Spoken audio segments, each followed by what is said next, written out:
चिरागे जान शरीफ पीर ও মুর্শিদ रहनुमा কালান্দার বাবা জাহাঙ্গীর বা ঈমান আল সুরেশ্বরী রচিত মারেফতের গোপনেরও গোপন কথা নামক বই হতে 118তম পরিচ্ছেদ পাঠ করছি।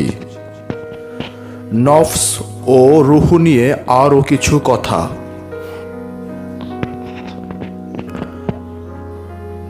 দেহটি জীবাত্মা তথা নফস নহে, পরমাত্মা তথা রূহ হওয়াটা তো অনেক পরের কথা।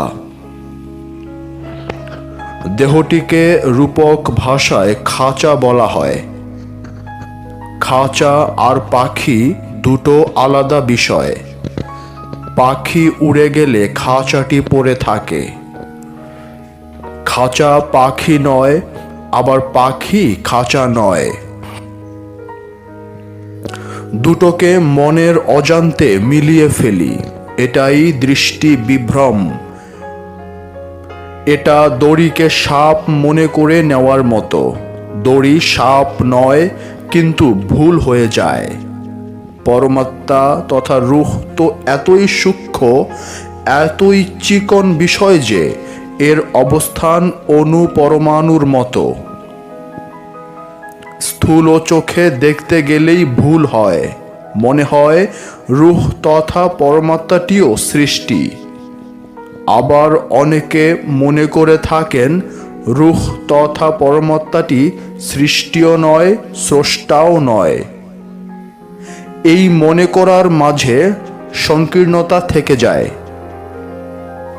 ফেরাউনরা বিশ্বাস করত আত্মাটি দেহ ছাড়া থাকতে পারে না, তাই দেহটিকে কেবল মমি করাই হতো না, বরং মমির সঙ্গে অনেক প্রকার জিনিসপত্র দিয়ে দিত।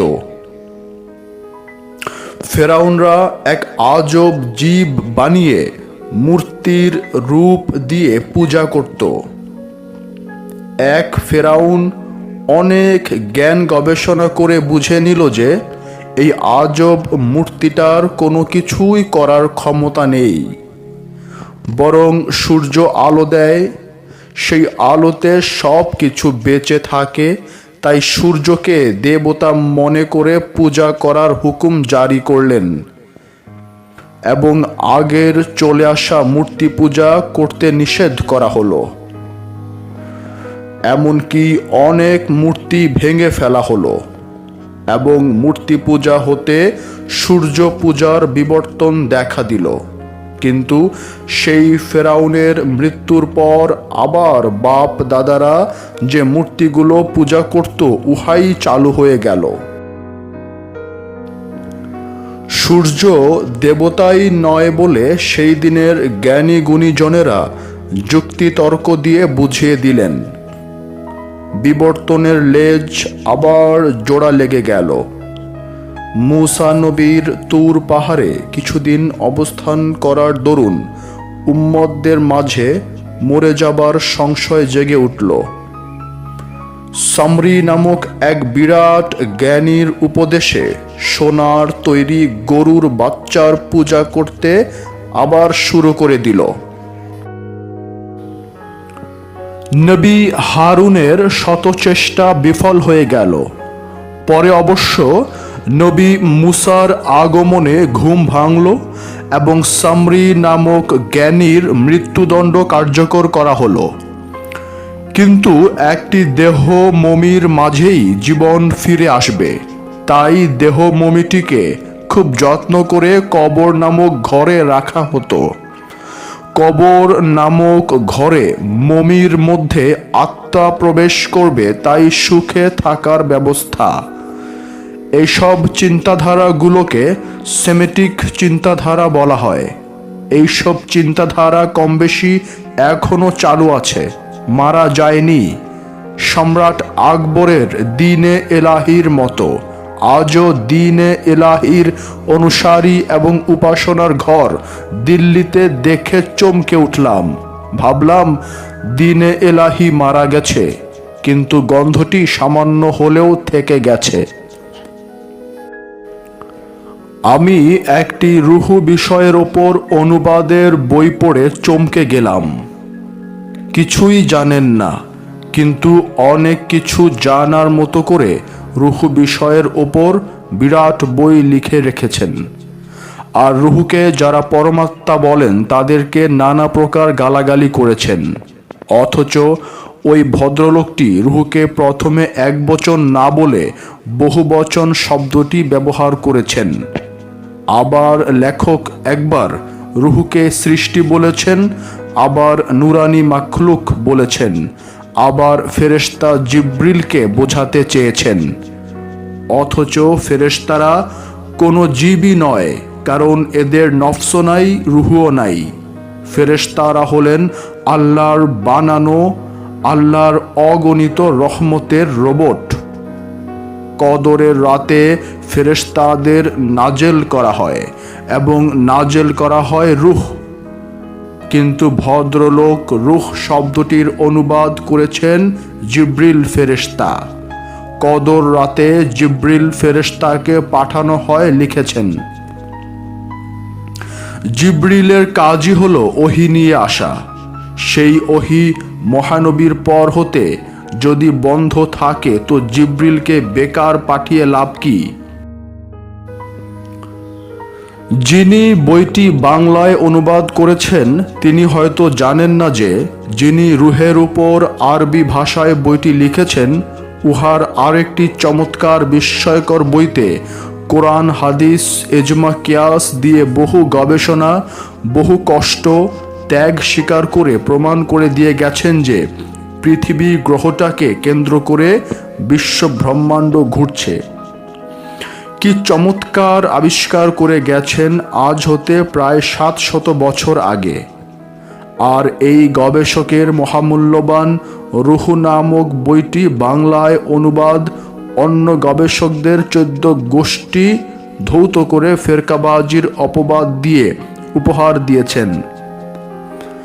এই অমৃততুল্য বইটি পড়ে কত সরল পাঠক যে বিভ্রান্ত হবেন তার কথা কি বলবো। বড় বাবার পোলায় খায় নামক চকবাজারের ইফতারির মতো লেখকের সে কি মান, গর্ব, অহংকার। দলের হয়ে কলম ধরা আর নিরপেক্ষ হয়ে লিখার মাঝে আকাশ পাতাল পার্থক্য। আজকের পাঠকেরা কোন মুড নিয়ে লিখছেন, কোনো সাইনবোর্ড কাঁধে ঝুলছে কিনা তা পরিষ্কার বুঝতে পারে। তবে মানুষরূপী গাধাও যে আছে তা অবশ্যই স্বীকার করেন। গাধা আছে বলেই তো এই লিখা, রোগী আছে বলেই তো ডাক্তার। সংকীর্ণতার জ্বালা যেসব ধর্ম গবেষকদের মাথার মগজে কিলবিল করছে তাদের কাছ হতে সার্বজনীনতার বাণীটি কি আশা করতে চান? আশা করাটাই বৃথা। যে না মানার সিদ্ধান্তটি আগেই নিয়ে ফেলেছে তাকে শত দলিল, শত যুক্তি দেখিয়েও কোনো লাভ নাই। দলের সাইনবোর্ড যাদের ঘাড়ে ঝুলছে তাদের কাছে দলের গীতি শুনবেন। যদি 2-4টা সার্বজনীনতার কথা শুনতে পান তো তার মাঝেও কয়েকটি কিন্তু পাবেন। তার মানেটা হলো কিন্তু শব্দটি বসিয়ে সার্বজনীনতাটিকে উপহাস করা।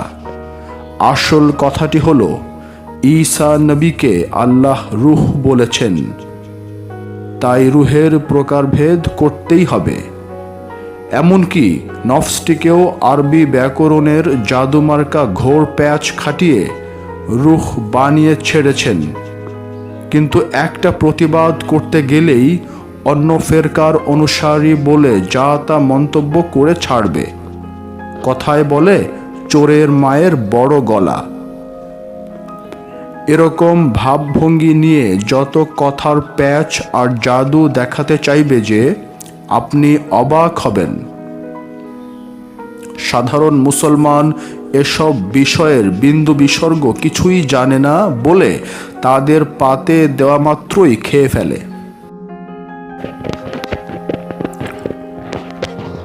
যার দরুন আসল আর নকল চেনাটা বড়ই মুশকিল হয়ে পড়েছে।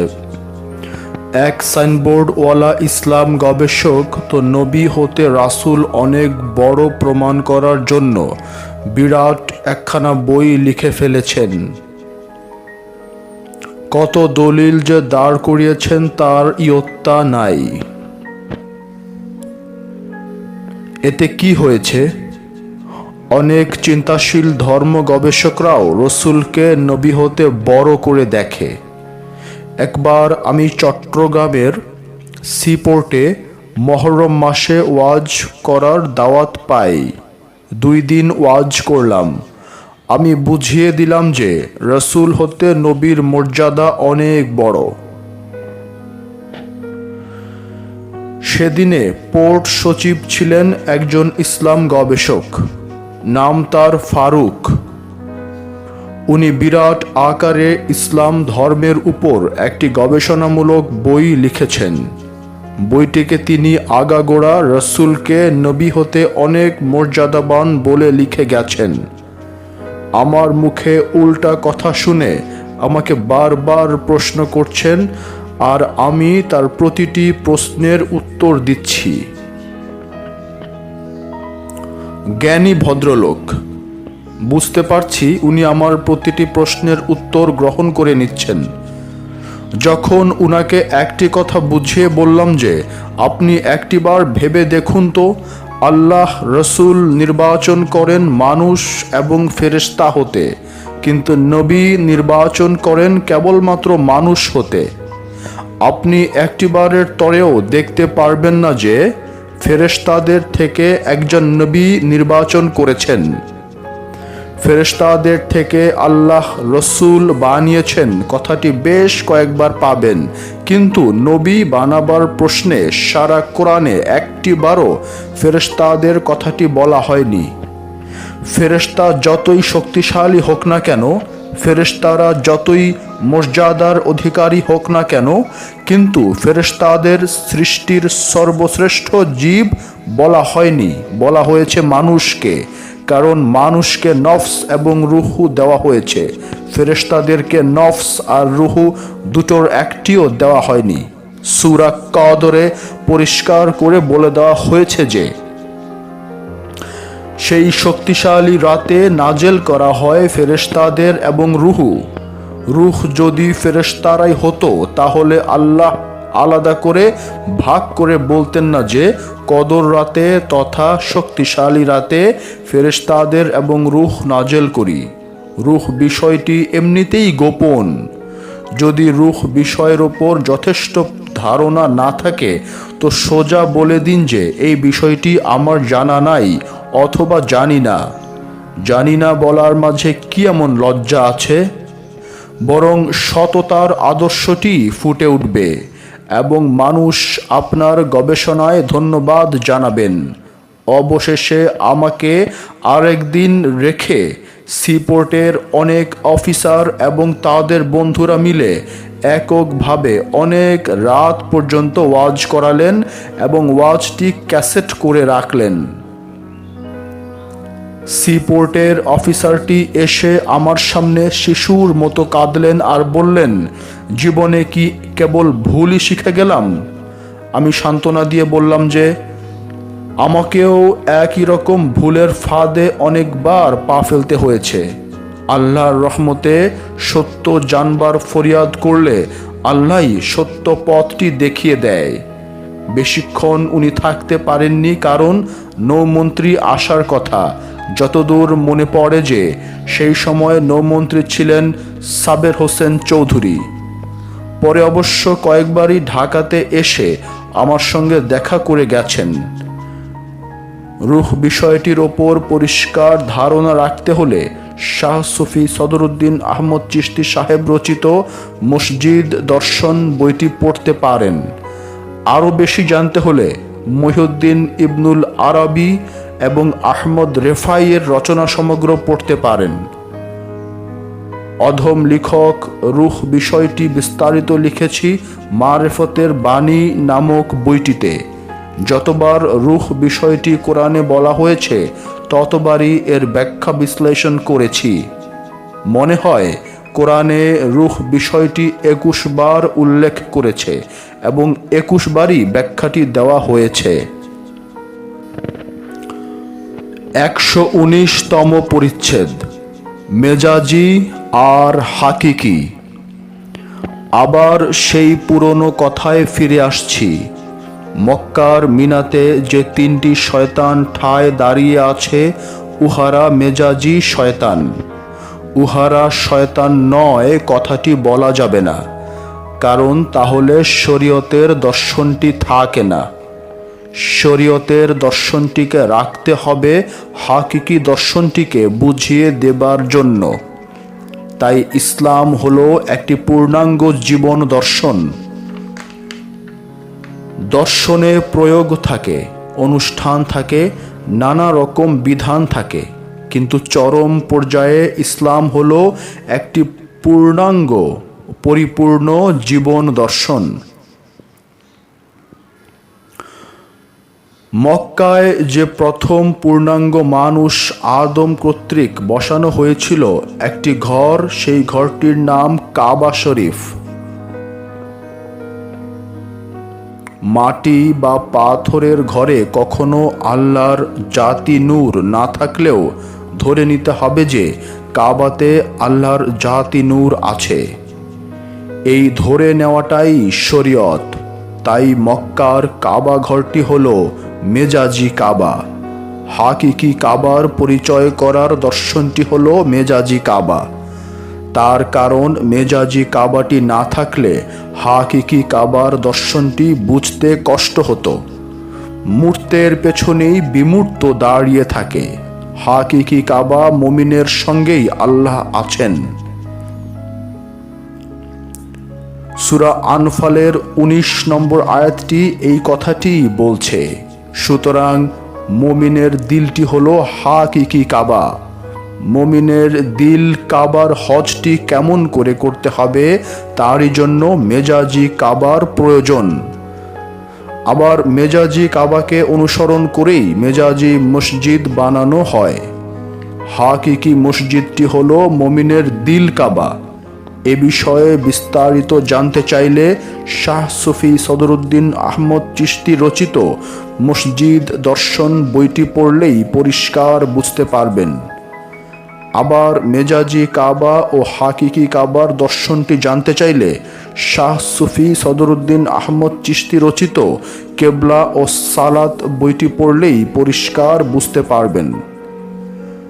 ওহাবিরা হাকিকি কাবা ও হাকিকি মসজিদকে ইসলামী দর্শন হতে উপড়িয়ে ফেলে দিয়েছে। তাই মেজাজি কাবা আর মেজাজি মসজিদের মধ্যেই সমস্ত দর্শনটিকে ধরে রেখেছে। তাই ধর্মটি হয়ে যাচ্ছে দিনে দিনে অনুষ্ঠান সর্বস্ব। সব রকম অনুষ্ঠানের দর্শনের পেছনেই যে হাকিকি দর্শনটি দাঁড়িয়ে আছে তা দেখেও দেখতে চায় না, বুঝেও বুঝতে চায় না। তাই আজ আমরা দেখতে পাই যে সারা দুনিয়াতে ৫৭টি মুসলিম দেশ জ্ঞান বিজ্ঞানের প্রশ্নে কোথায় দাঁড়িয়ে আছে। গবেষণা শব্দটি আজ মুসলিম দেশগুলো হতে উঠে গেছে। যারা গবেষণার স্বাধীন দরজাটিকে জোর করে বন্ধ করে দেয় তারা সভ্যতার হাসপাতালে স্যালাইন নেয়। যার জ্ঞান গবেষণার জন্য দুর্গম চীন দেশেও যাবার আদেশ আর উৎসাহ আছে, আজ সেই জাতি মুখ ফিরিয়ে নিয়েছে। আজ এমন এক আজব পরিবেশ সমাজের বুকে সিন্দাবাদের দৈত্যের মতো আনুষ্ঠানিকতার বোঝাটি ঘাড়ে চেপে বসে আছে যে আসল সত্য কথাগুলো বারবার খুলে বলতে হচ্ছে।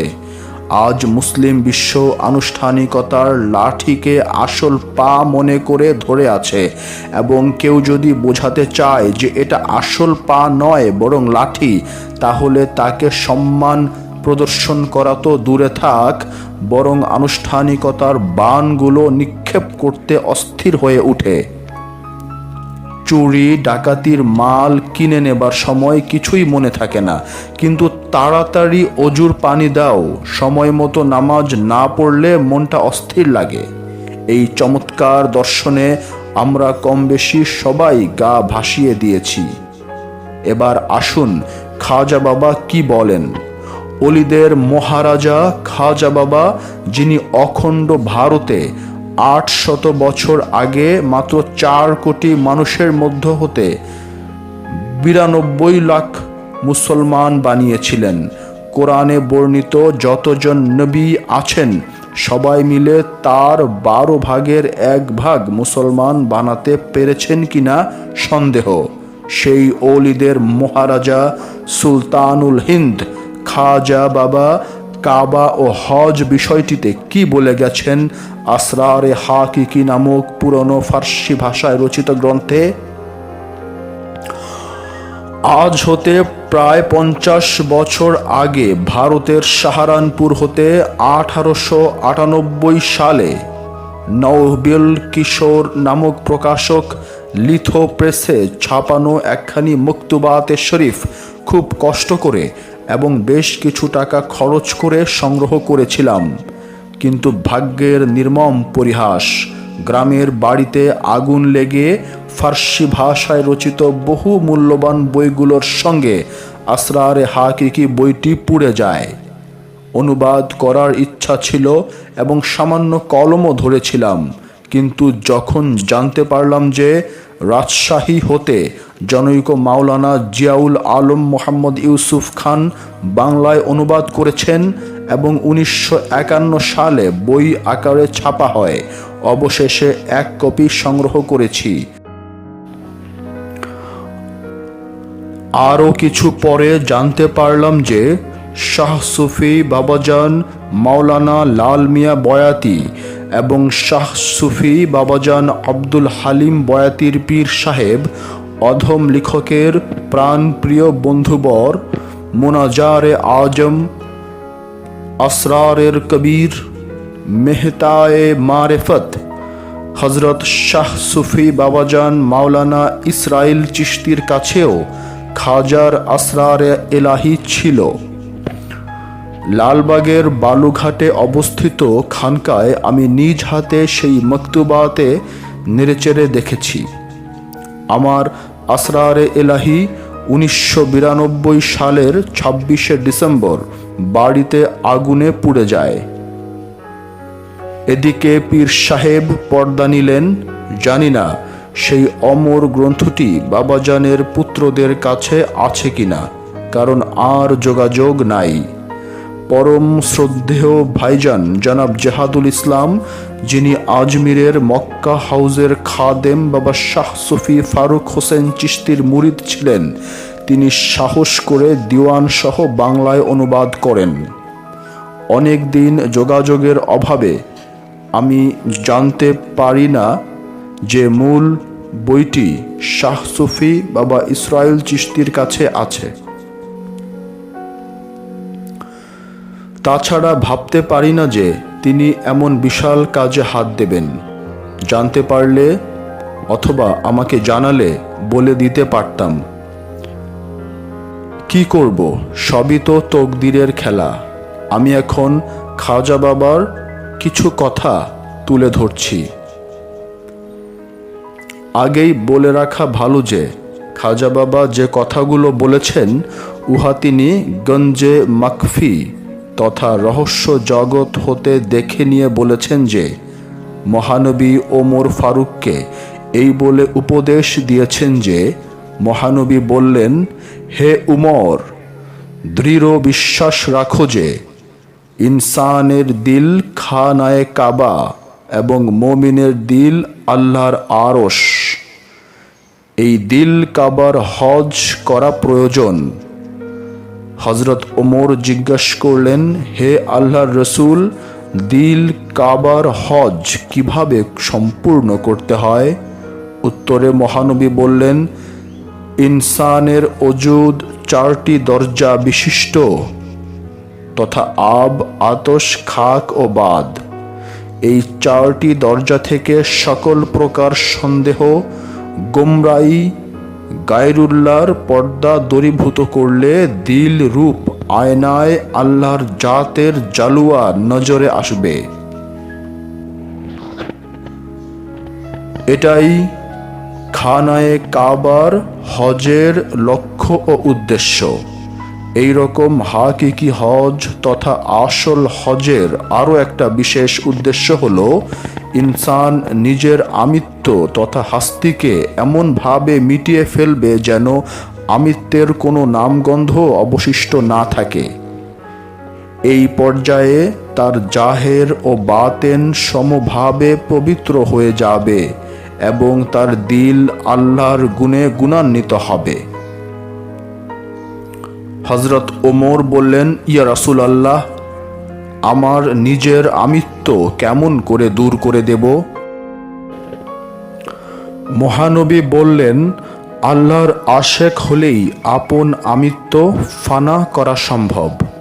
যে ব্যক্তি আল্লাহর আশেক হয়েছে সে ফানাফিল্লাহ প্রাপ্ত হয়েছে এবং সেই ব্যক্তি আল্লাহর জাতের প্রকাশ্য রূপ ধারণ করতে পেরেছে। হযরত উমর জানতে চাইলেন, মুমিনের দিলকে খানায়ে কাবা ও আল্লাহর আরশ কেন বলা হয়েছে? মহানবী বললেন, আল্লাহ কোরআনে বলেছেন, আমি তোমাদের নফসের সাথে মিশে আছি, তোমরা কি দেখতে পাও না? হে ওমর, থাকার স্থানকে ঘর বলে এবং যেহেতু আল্লাহ দিলে অবস্থান করেন সেহেতু দিলকে খানায়ে খোদা বা আল্লাহর আরশ বলা হয়। হযরত ওমর জানতে চাইলেন, হে আল্লাহর রাসূল, এই মাটির দেহে কে কথা বলে, কে শোনে এবং কেই বা সব কিছু জানতে পারে, আর সে বা কে? মহানবী বললেন, মাটির দেহে একমাত্র খোদাই কথা বলেন, শোনেন এবং সব বিষয়ে জ্ঞান করেন। হযরত উমর জানতে চাইলেন, আপনি কি সেই জাত পাকের প্রকাশ্য রূপটি নন? মহানবী বললেন, আমি মিম ব্যতীত আহমদ। হযরত ওমর জানতে চাইলেন, কাবায়ে দিলের হজ কে করতে পারে? মহানবী বললেন, দিল কাবার হজ সেই বান্দাই করতে পারে যে নফসের পর্দাগুলো দূর করতে পারে এবং বান্দা ও খোদার মধ্যে আর কোনো পর্দা থাকে না। তখন সেই খোদার গুণে গুণান্বিত হয়ে যায় এবং তার দিলের মাঝে খোদার জাত প্রকাশিত হয়। বান্দার দিলে খোদার জাত প্রকাশ হলেই আসল হজটি হয়ে যায় এবং ইহাই হাকিকি হজ। যারা এই আসল হজটি করতে পারে না তারাই জাহের পরাস্ত এবং এরাই রাহে শরীয়ত তথা শরীয়তের পথে চলার দাবিদার। ইশকে এলাহির পথে যে 4টি ধাপ আছে এরা তার প্রথম ধাপেই অবস্থান করে। এই শরীয়তপন্থীরা মারেফতের রহস্য কিছুই বোঝে না এবং জাহের পরাস্ত অবস্থায় মৃত্যুবরণ করে। এই দলিলটিকেই আহলে শরীয়ত বলা হয়। আবার যারা কখনো দুনিয়ার দিকে আবার কখনো দিনের দিকে আকৃষ্ট হয় তাদের বাতেনি চোখ নূরে বাতেনিতে আলোকিত হয় না। এদেরকে আহলে তরিকত বা তরিকতপন্থী বলা হয়। আর 3 ও 4 নম্বর দলের মানুষেরা খাস, কারণ এদের বাতেনি চোখ খোলা এবং এদের দিলে আল্লাহর জাত পাকের মওজুদ এবং সর্ব অবস্থায় এরা আল্লাহর রহস্যে ডুবে থাকেন। এরাই আহলে হাকিকত এবং আহলে মারিফতের অবস্থান করেন। খাজা বাবা কেবল হজের বিষয়টি বলেই শেষ করে দেননি। উহার প্রতিটি বিষয় পড়লে অবাক হতে হয় এবং বিস্ময়ে অভিভূত হয়ে যাই। ধর্মের আসল বিষয়গুলো কি আর আমরা এতকাল কি পড়লাম, জানলাম আর বুঝলাম। এতকাল হালকা বিষয়গুলোকেই ধর্মের আসল বিষয় মনে করেছি। এখন দেখি ধর্ম বিষয়টির আসল রহস্য বহু দূরে রহস্যের পর্দায় অবস্থান করছে। খাজা বাবার আসরারে হাকিকির মতো অনেক অলির অনেক মহামূল্যবান বইগুলো পুরনো ফার্সি ভাষায় রচিত হয়েছে এবং এই মহামূল্যবান বইগুলো বাজারে আর পাওয়া যায় না। অধম লেখক দিল্লিতে এই বইগুলোর কথা বলাতে লাইব্রেরির মালিক সোজা বলে দিলেন, এইসব ছাপিয়ে বিক্রি করব কার কাছে? কয়জন আছে যে পুরাতন ফার্সি ভাষা জানে? বইয়ের ব্যবসা করব না দানছত্র খুলে পুঁজিপাট্টা খতম করব? উত্তর দিতে পারি নাই। যাদের মাতৃভাষা ফার্সি, যাদের কাছে এই মহামূল্যবান বইগুলো পাবার আশা করব, সেই ইরান তো শিয়া ফেরকার দেশ। সুফিবাদ মেনে নেওয়া তো দূরে থাক, বরং সরাসরি হারাম জানে। সমগ্র সৌদি আরবে সুফিবাদের ওপর রচিত একটি আধনা বই লাইব্রেরিতে পাওয়া গেলে জেলের ভাত খেতে হবে। তাই যেসব সুন্নিরা সৌদিতে লেখাপড়া করতে যায় তারা পাক্কা ওহাবি হয়ে দেশে ফেরে। আর বাংলাদেশের শাহ সুফি গাউসুল আজমরা নাকে তেল দিয়ে ঘুমাচ্ছেন। চেতনা একদিন আসবে, কিন্তু তখন আর তেমন কিছু করা যায় কিনা সন্দেহ। অধম লেখক আর শাহ সুফি সদরুদ্দিন আহমদ চিশতি, এই দুই গরিব পীর সাহেব কিছুটা প্রচার করছে। খাজা বাবার লিখা নামাজের হাকিকত, রোজার হাকিকত, এমনকি ইফতারের হাকিকত পড়ে চমকে উঠলাম। জাকাতের হাকিকত পড়ে তো আরো অবাক হলাম। মানুষগুলোকে এভাবে আর অজানার অন্ধকারে কতদিন থাকতে হবে? আগে জানতাম ধর্মের ফল বাকিতে পাওয়া যায়, মারা যাবার পর পাওয়া যায়। এখন কেবল চোখ বুঝে পালন করে যাও। একবার চিন্তা করলাম না যে দুনিয়াতে অন্ধ সে আখেরাতেও অন্ধ। মরণ যে দুই প্রকার, খাজা বাবার বই পড়ার পর পরিষ্কার বুঝতে পারলাম। কারণ মহানবী বলেছেন, মুতু কাবলা আন্তা মুত, তথা মরার আগে মরে যাও। মরার আগে মরতে হলে জেহাদ করতেই হবে। এই জেহাদ তরবারির জেহাদ নয়, এই জেহাদ বোমা মেরে মানুষ হত্যা করার জেহাদ নয়, বরং আপন নফসের ভেতর খান্নাসরূপী শয়তানের বিরুদ্ধে জেহাদ। দুধের মাঝে মাখন যেমন লুকিয়ে থাকে, তেমনি শয়তান খান্নাসরূপটি ধারণ করে নফসের ভেতর অবস্থান করছে। যত কথা, যত ধর্মের উপদেশ, যত প্রকার ধ্যান সাধনা, সবগুলোর একটি মাত্র উদ্দেশ্য, একটি মাত্র লক্ষ্য, একটি মাত্র নিয়ত হলো নফস হতে খান্নাসকে বের করে দাও। আর বের করে দেবার অপর নামটি হলো মরার আগে মরে যাও। দুজন ডাকলে শুনবেন না, একা ডাকলে সঙ্গে সঙ্গে জবাব দেবেন। আমার সঙ্গে আরেকজন কে? কে আমারই মাঝে লুকিয়ে আছে অথচ আমার জানা নাই? সেই হলো খান্নাসরূপী শয়তান। তাকে নিয়ে যতদিন চলবো ততদিনই আমিত্ব নিয়ে চলা। আমিত্ব শব্দটির আসল অর্থটি হলো আমি যোগ খান্নাসরূপী শয়তান। এটাকে বের করে দেবার জন্য সমস্ত ধর্মকর্ম। এক জনমে বের করে দিতে না পারলে পর জনমে। যেদিন বের করে দিতে পারবে সেদিন মুক্ত, সেদিন সর্বপ্রকার জ্বালা যন্ত্রণা হতে মুক্ত। এই মুক্তির অপর নাম হলো জান্নাতুল ফেরদৌস। ভোগের কথা থাকলেই সেই ভোগ মেজাজি ভোগ, আসলে ভোগ নাই। আসলকে বোঝাবার জন্যই এত রকম মেজাজির আয়োজন। যে জন্মে এসব বিষয়ে বুঝবার উপযুক্ত করে তোলা হবে, সেই জন্মে আর ওহাবি খারেজি হতে হবে না, হতে হবে না বস্তুবাদের পূজারী। দেহটি দেখা যায়, সবাই দেহটি দেখে, কিন্তু দেহের ভিতর তকদির দেওয়া জীবাত্মাটিকে কেউ দেখে না।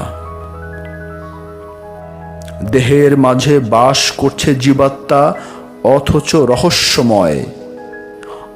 আজ হোক আর কাল হোক, দেহ হতে এই রহস্যময় জীবাত্মা বেরিয়ে যাবে, আর এক রহস্যময় জগতে। তাহলে তো দেখছি আমি নিজেই একজন জীবন্ত রহস্য লোক, অথচ বাস্তব নামক ভেলকিবাজি, বাস্তব নামক মেজাজি ডুগডুগি বাজিয়ে মানুষগুলোকে আসল সত্যটি বুঝবার পেছনে বড় বড় দেয়াল দাঁড় করিয়ে চলছি। কি অপূর্ব আল্লাহর বিজ্ঞান! চোখের সামনে সব কিছু ধরা পড়ছে, দেখছে, শুনছে, অথচ কিছুই ধরতে পারছে না। মায়ার এই অদৃশ্য শক্ত বন্ধন আর অনেক রকম আশার কথা শুনিয়ে সত্য বিষয়টি ধরতে দিচ্ছে না। এরকম জলজ্যান্ত বিজ্ঞান ধরতে পারছে না মানুষের বানানো বিজ্ঞান। তবে ধাপে ধাপে মানুষের বানানো বিজ্ঞান অনেকখানি এগিয়ে গেছে, কিন্তু মানুষে মানুষে হিংসা, মারামারি, চক্রান্তের চালবাজি ইত্যাদির এখনো কোনো ঔষধ মানুষের বিজ্ঞান আবিষ্কার করতে পারেনি। মানুষ যদি বিজ্ঞানের চরম উন্নতির পর্যায়ে উপনীত হয়ে অন্য কোনো গ্রহে বসবাস করতে পারে, তো সেই গ্রহেও হিংসা, মারামারি, চালবাজি আর যুদ্ধ লেগেই থাকবে। মূল বিষয়টি যেমন ছিল তেমনই রয়ে গেল।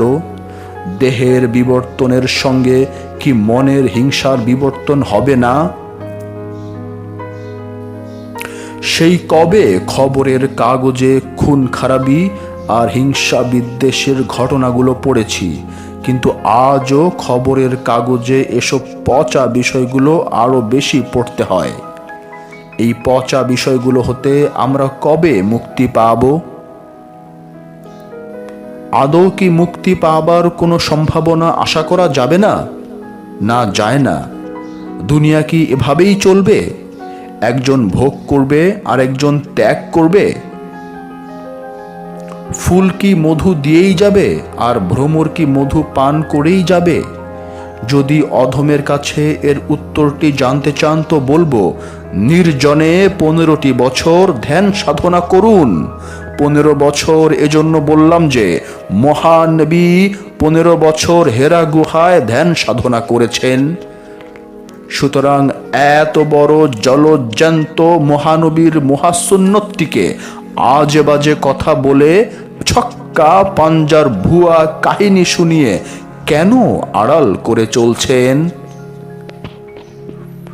যারা শরীয়তপন্থী তারা জাহের পরাস্ত।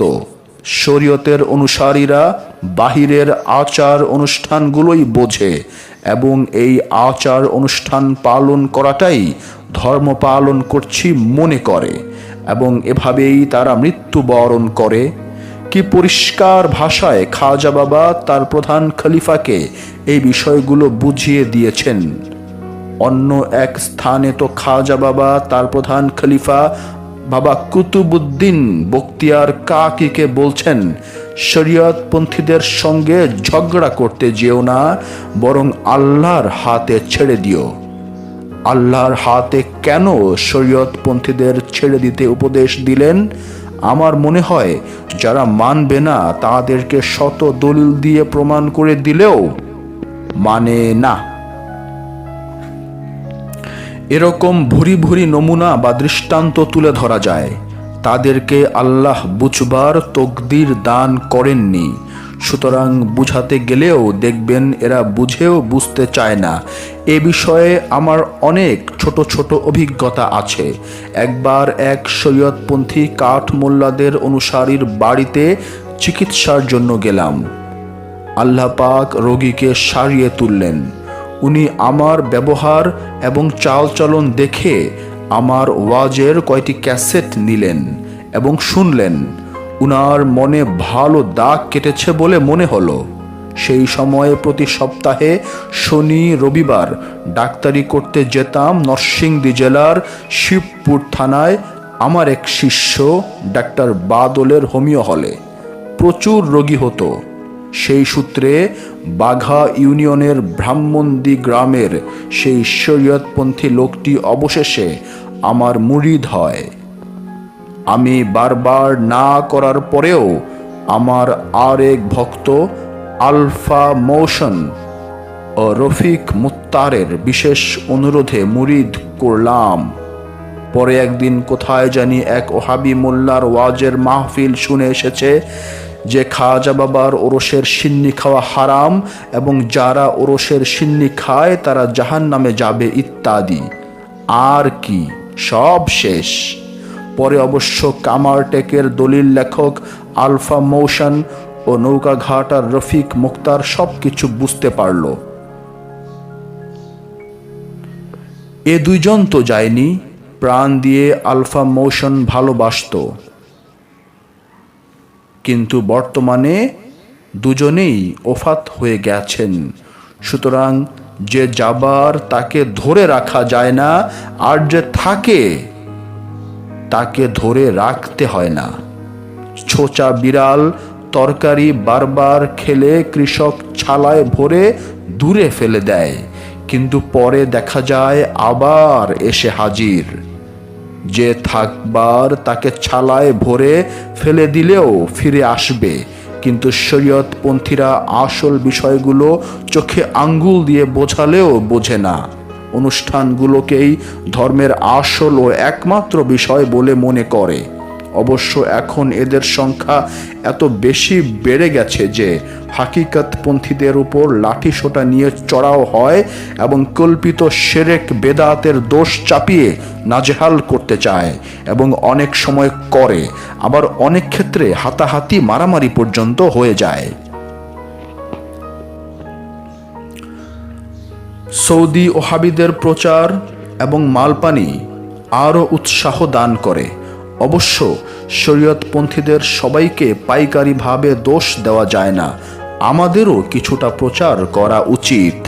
ফার্সি ভাষায় লিখিত অলিদের বইগুলো অনুবাদ করে ছাপিয়ে প্রচার করা উচিত এবং কিছু সাহায্য ও সহযোগিতা করা উচিত। কিছু না পারুক, কম করে হলেও কোরবানির পশুর চামড়ার দামটুকু দান করা যায়। অধম লেখকের সুফিবাদ আত্মপরিচয়ের একমাত্র পথ বইটির সমস্ত কাগজের টাকা কোরবানির চামড়ার দানের টাকায় করতে পেরেছি। মেজাজি কাবায় মেজাজি হাজির মেজাজি হজ পালন করতে বেশি মানুষ যায়। যাবার কারণ যাই হোক না কেন, কিন্তু মেজাজি বিষয়গুলো চর্ম চোখে দেখা যায়। অনেকে তো মেজাজি হজটাকেই আসল হজ বলে ফেলে হাকিকি হজ আবার কি? হাকিকি হজ বলে কিছু নাই ইত্যাদি। অবশ্য এদের বিরুদ্ধে কিছু বলবার নাই, কারণ প্রত্যেকের বলার অধিকার ও স্বাধীনতা অবশ্যই আছে।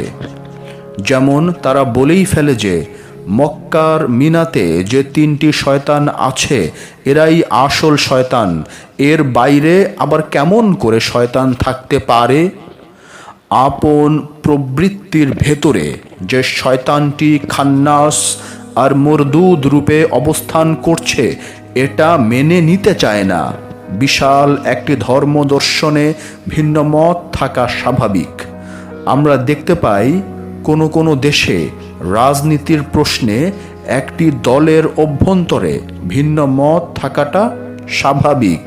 কিছু কিছু বিষয় আছে যা দিবালোকের মতো পরিষ্কার বুঝবার পরও তকদির তাকে বুঝতে দেয় না। আর যারা মুমিনের দিল কাবার হজটি করতে পেরেছেন তারা মেজাজি হাজি নন, বরং হাকিকি হাজি। হাকিকি হাজিদের নামের আগে আল-হজ শব্দটি আমার চোখে খুব কমই পড়েছে। একমাত্র খাজা বাবার দাদা পীর হাজি শরীফ জিন্দানার নামের আগে হাজি শব্দটি পাই। আর আজকাল পীর সাহেবেরা আসল হজের বিষয়টি মোটেই জানেন না, আর জানবেনই বা কি করে? কারণ খাজা বাবা, শামসে তাবরিজ এদের রচিত ফার্সি ভাষার বইগুলো কেমনে পড়বে? ফার্সি ভাষাটি জানার কথা না হয় বাদই দিলাম, কিন্তু এই বিষয়ের বইগুলো হয়তো 1000 খানেক বই করে কখনো ছাপা হয়েছিল। একটু আগেই বলেছি যে আসরারে হাকিকি নামক খাজা বাবার বইটি যিনি প্রথম বাংলা ভাষায় অনুবাদ করেছেন তিনি রাজশাহীর বাসিন্দা। আজ হতে ৬৯ বছর আগে ১৯৫১ সালে অতি কম দামের কাগজে ছাপিয়েছিলেন। আমাদের কপাল ভালো যে দু একটি কপি কেমন করে যেন হাতে আসে। সুফিদের প্রচার নাই বললেই চলে। মাঝে মধ্যে যাও দু একটা সুফিবাদের ওপর বই পাওয়া যায়, তাতেও ওহাবি মতবাদের গন্ধ থেকেই যায়। কেন? সুফিবাদের ক খ গই জানে না, অথচ সুফিবাদের ওপর লিখে ফেলেছে। পাঠক কোন দিকে যাবে? জানবার অদম্য ইচ্ছা থাকা সত্ত্বেও কিছুই জানতে পারে না। জানতে পায় সুফিবাদের বইয়ের মধ্যেও মেজাজি অনুষ্ঠানের ফজিলত বয়ানের কথা।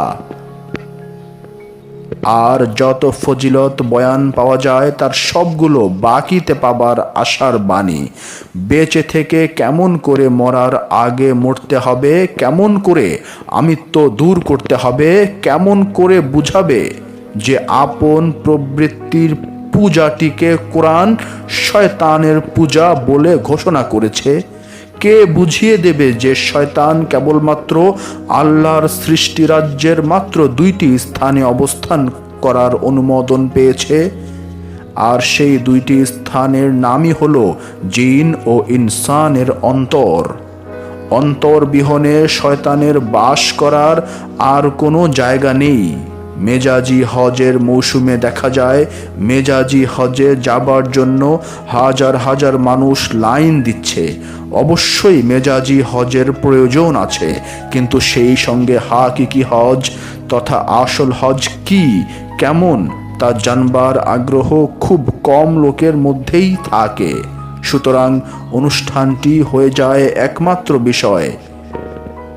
তখন মনে হয় না যে মেজাজি হজের ভেতর কোনো আসল বিষয় লুকিয়ে আছে কিনা। দুধ তো পান করেই চলছি, কিন্তু যে দুধ পান করে চলছি তার মধ্যে মাখন লুকিয়ে আছে কিনা। এ কি হলো? কোন জামানায় বাস করছি যে সবগুলো আসল বিষয় বাদ দিয়ে কেবল মেজাজি বিষয়গুলোকেই সব কিছু বলে মনে করছি এবং অপরকেও তাই বোঝানো হচ্ছে। ধরুন, মক্কার কাবা ঘরটি যখন মেজাজি কাবা এবং খাজা বাবার চিঠিটা পড়ে হজ বিষয়টির সামান্য কিছু কিছু ধারণা হয়েছে, তাহলে দুনিয়ার সমস্ত মসজিদগুলো তো মেজাজি কাবাকেই অনুসরণ করেই বানানো হয়। যেখানে মক্কার কাবা ঘরটি মেজাজি, সেখানে মেজাজি মসজিদগুলো আল্লাহর মেজাজি ঘর। আসল ঘরটি হলো ওলিদের দিল। সুতরাং ওলিদের অনুসরণ করতে পারলেই হাকিকি কাবার রহস্যটি মৌখিকভাবে জানা যায়। আর এ বিষয়ের রহস্য জানতে চাইলে আমাকে আপনাকে মোরাকাবা মুশাহেদা করে কয়েক বছর করতেই হবে। এই বিষয়টি মহানবী হেরা গুহায় ধ্যান সাধনা করেই বুঝিয়ে দিয়ে গেছেন।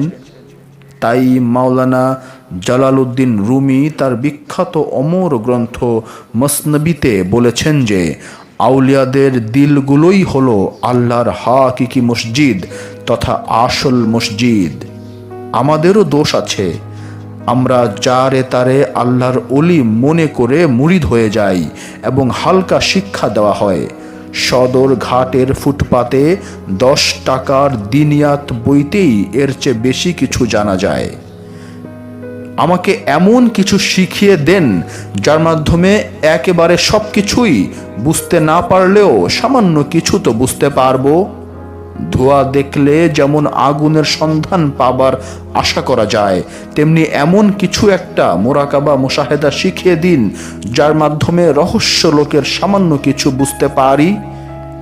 একদম কিছুই পাবো না, বরং মরে গেলে পাওয়া যাবে, এ কথার মধ্যে তো বাকির গন্ধটি থাকে। বাকির নাম তো ফাঁকি। যে ইহকালে অন্ধ থাকবে সে তো পরকালেও অন্ধই থাকবে। ইহকালে রহস্য লোকের কিছু একটা না দেখতে পেলে পরকালে পাবার আশা বৃথা। তাই দুঃখ করে বলছি যে দয়াল মরণকালে দেখা দিও রে কথাটির দুই রকম অর্থ হতে পারে। একটি অর্থ হলো জীবিত থেকে মরতে পারলে দেখা দেবার আবেদনটি আর থাকে না, আর জীবিত থেকে মরার আগে মরে যাও তথা মুতু কাবলা আন্তা মুত না হলে দুনিয়া হতে দেহসহ বিদায় নেবার সময় দেখা দেবার আবেদনটি হলো লেসড়া ফকিরের ছেঁচড়া বিলাপের ব্যর্থ কান্না। আনুষ্ঠানিকভাবে এক বোঝা রং ঢং যদি শরীরে ফুটে না উঠে বা দেহে ধারণ করা না হয় তো ওলি বলে অনেকেই মানতে চায় না। এমন কঠিন অন্ধকার আর মেকি ধারণাগুলোর অবসান হওয়াটা বড়ই শক্ত কাজ, কারণ একটি মিথ্যাকে শতবার নয় লক্ষবার যদি সত্য বলে প্রচার করা হয় তো মিথ্যার মেজাজি ফাঁদে পড়াটা তো একান্ত স্বাভাবিক বিষয়। 120তম পরিচ্ছেদ রহস্য লোকের জ্ঞান। অনেকবার বলেছি যে মানুষের মাঝে নফস এবং রুহু উভয়টি আছে। এই নফস আর রুহু আর এক জিন জাতি ছাড়া কাহাকেও দেওয়া হয়নি। ফেরেশতা এমন এক আজব শক্তিশালী সেফাতে নূরের তৈরি যে এদের ভেতর না আছে নফস আর না আছে রুহু। জীবাত্মা আর পরমাত্মার ঝামেলা হতে ফেরেশতারা মুক্ত। ফেরেশতারা যত প্রকারই সম্মান পাক না কেন, এমনকি রসুল পর্যন্ত হতে পারে এবং হয়, তবু এরা সর্বশ্রেষ্ঠ জীব নহে। সর্বশ্রেষ্ঠ জীব বলতে মানুষ এবং জিনকেই বলা হয়। তবে যেহেতু আমরা জিনকে দেখি না তাই ইচ্ছে করি বাদ দেই। এই বাদ দেবার মাঝে কোনো দোষের বিষয় নাই। নফস আর রূহ বর্জিত ফেরেশতারা শক্তিশালী, কারণ আল্লাহ পাক তাদেরকে যথেষ্ট শক্তি দান করেছেন। এমনকি ফেরেশতাদের রসুল রূপে পাঠিয়ে থাকার ঘোষণাটি কোরআনে সূরা ফাতিরে, সূরা হজ এ, সূরা আনকাবুতে দেখতে পাই। কিন্তু ফেরেশতাদের কোরআনের একটি আয়াতেও নবী বলা হয়নি, কারণ নবী হলেন সর্ববিষয়ের কেন্দ্রবিন্দু। কেন্দ্রবিন্দুতে ঝড় থাকে না। নবী কেবল মানুষ হতেই বানাবার দলিলটি পাই। সুতরাং মানুষের পায়রবি করার জন্যই ফেরেশতাদের বানানো হয়েছে। নফস ও রুহের অধিকারী মানুষটি নিজেই ধরতে অথবা বুঝতে পারে না যে তার দেহের ভেতর কেমন করে নফস আর রুহু আছে। একটি মানুষ কেবল নিজের দেহের অবস্থানটি বুঝতে পারে। ক্ষুধা, ঘুম, যন্ত্রণা, হাসি, আনন্দ আর সম্মান বিষয়গুলো বুঝতে পারে এই দেহ নামক জীবন্ত কবরে অবস্থান করার দরুন। একটি মানুষ বুঝতেই পারে না অথবা বুঝতেই চায় না যে এই জীবন্ত দেহটাই জীবাত্মার কবর। পাখিকে যেমন খাঁচায় আবদ্ধ করে রাখে, তেমনি মানব দেহ নামক জীবন্ত খাঁচায় জীবাত্মাটিকে আবদ্ধ করে রাখা হয়েছে।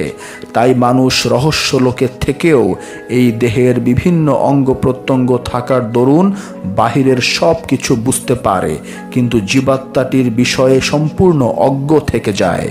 মারেফতি গান আর মারেফতের কিছু বই পড়ে অথবা এখানে সেখানে গিয়ে কিছু কথা শিখলেই রহস্য লোকের জ্ঞান অথবা মারেফতি জ্ঞানের কাজকলাটিও বুঝবার উপায় থাকে না। বুঝবার একমাত্র উপায়টি হলো সেই পীরের কাছে মুরিদ হওয়া, যিনি এই রহস্য লোকের জ্ঞান হাসিল করতে পেরেছেন। অন্যথায় অনুষ্ঠান উপাসনার ভরং চরং দেখিয়ে যারা পীর সাজে তারা রহস্য লোকের জ্ঞান বিষয়ে অন্ধ। আর এক অন্ধ কেমন করে অপর অন্ধকে পথ দেখাবে? পথ দেখাতে গিয়ে দুজনাই গর্তে পড়ে যায় এবং গর্তে পড়াটাই স্বাভাবিক। নির্জন বাস আর বছরের পর বছর মোরাকাবা করার নিয়ম কানুনগুলো শিখিয়ে দিতে হবে। মোকাম আর লতিফার সূক্ষ্ম বিষয়গুলো শিখিয়ে দিয়ে নির্জন বাসে ধ্যান সাধনার পথটি দেখিয়ে দিতে হবে এবং সেই সঙ্গে মুরিদকে বলে দিতে হবে যে এতদিন আমার কথা মতো ধ্যান সাধনার মোরাকাবাটি করে যদি রহস্য লোকের কিছুটা জ্ঞান অর্জন করতে না পারো তবে আমাকে ফেলে দিয়ে অন্য পীরের কাছে মুরিদ হয়ে যেও। আজকালকার পীর সাহেবেরা এরকম কথাটি যে বলতে হবে মুরিদকে তাও জানে না, কারণ যিনি পীর হয়েছেন তিনি জীবনে মাত্র একটি 4 মাসের মোরাকাবা করেন নাই। যিনি মোরাকাবাই করেন নাই তিনি আবার কেমন করে পীর হন? ধর্মীয় বই পড়া প্রচুর বিদ্যা দিয়ে বিদ্বান হওয়া যায়, কিন্তু রহস্যলোকের জ্ঞান অর্জন করা যায় না। রহস্যলোকের জ্ঞান যিনি অর্জন করতে পেরেছেন সেই রকম পীর সাহেব ছিলেন হযরত বাবা শামসে তাবরিজ। তাই বিশ্ববিখ্যাত মাওলানা জালালউদ্দিন রুমি, যিনি মানুষের রচিত কোরআন মসনবী শরীফ রচনা করেছেন, তিনি নিরক্ষর বাবা শামসে তাবরিজের কাছে মুরিদ হয়ে রহস্যলোকের জ্ঞান অর্জন করলেন। রহস্যলোকের জ্ঞানটি মাথায় থাকে না, বরং সিনায় অবস্থান করে। সুতরাং মাথার জ্ঞানটি দেহ মনটির সাময়িক চাহিদা মেটাতে চায়। মাথার জ্ঞান প্রতিযোগিতা শেখায় এবং আরও জাগতিক বিষয়ের অনেক কিছু, কিন্তু সিনার জ্ঞান যে রহস্যলোকের জ্ঞান, জীবাত্মা আর পরমাত্মার জ্ঞান, সেটা বাবা শামসে তাবরিজ মাওলানা রুমিকে শিখিয়ে দিতে পেরেছিলেন বলেই মাওলানা রুমি অকপটে স্বীকার করে লিখে গেছেন যে মাওলানা রুমি নিজে নিজে কামেল হতে পারেনি, বরং যতক্ষণ পর্যন্ত না শামসে তাবরিজের গোলামি গ্রহণ করেছি। গোলামি গ্রহণ করার মানেই হলো পীরের কথা মতো ধ্যান সাধনার মোরাকাবাটি করা। আজকাল এরকম পীরের বড়ই অভাব। আজকাল কেবল দোয়া তাবিজ, ঝাড়ফুঁক আর দুনিয়াবি উন্নতি কেমন হবে, কেমনে শত্রু দমন করা যাবে, কেমনে প্রেম করে মেয়ে ভাগিয়ে আনা যাবে ইত্যাদি লজ্জাজনক বিষয়ের পীর দিয়ে ভরে গেছে। আজকালকার মানুষগুলোর মাঝে খুব কমই আছে যারা কেমন করে আল্লাহ পাওয়া যাবে, কেমন করে রহস্যলোকের জ্ঞান হাসিল করা যাবে, কেমন করে জীবাত্মা আর পরমাত্মার সামান্য কিছুটা রহস্য জানা যাবে, কেমন করে জানা যাবে যে এই জীবন্ত দেহটাই জীবন্ত কবর। যত জ্বালা যন্ত্রণা, যত বালা মুসিবত, যত আজাব আর শাস্তি এই দেহ নামক জীবন্ত কবরকে প্রতিদিন ভোগ করতে হয় ইত্যাদি বিষয়গুলোর রহস্য জানতে চাই পীর সাহেব। তাই আজ আমরা ল্যাচড়া আর ছ্যাচড়া পীর ফকিরদের পাল্লা বাটখারা দিয়ে বড় পীর সাহেব খাজা বাবা বাহাউদ্দিন নকশেবন্দি আল ফেসানির মতো পীরদেরকে মাপতে যাই, আর মাপতে গেলেই ভুল করে ফেলি নিজে, অথচ দোষটা চাপিয়ে দেই অন্যের ঘাড়ে। কারণ মানুষ সহজে নিজের দোষ নিজে নিতে চায় না। এটা মানুষের চরিত্রের একটি বড় দোষ এবং পতন ও স্খলনের গতি।